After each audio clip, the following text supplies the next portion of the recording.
Hello guys, welcome back to my new video. तो आज है सनिया अमावस्या और आज हमारे बच्चे का शोन का ऑर्गेनिक का स्कूल में स्पोर्ट डे भी था। तो हम लोग वहाँ गए थे, वहाँ से लौट के हम सब को भूख लगाई थी, तो हम लोग यहाँ पे आके इडली बना रहे थे।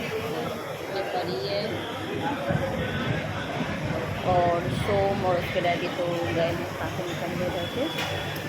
तो स्पोर्ट डे था तो बहुत थक गए हैं, दोपहर 1 बजे से निकले और अभी 7 o'clock होने को आया है।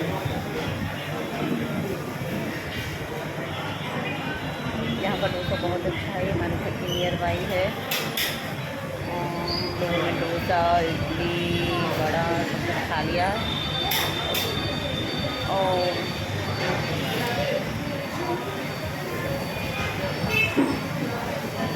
यहाँ का डोसा बहुत अच्छा रहता है कि हम लोग यहीं आते हैं, पास में है तो यहीं आते हैं हम लोग।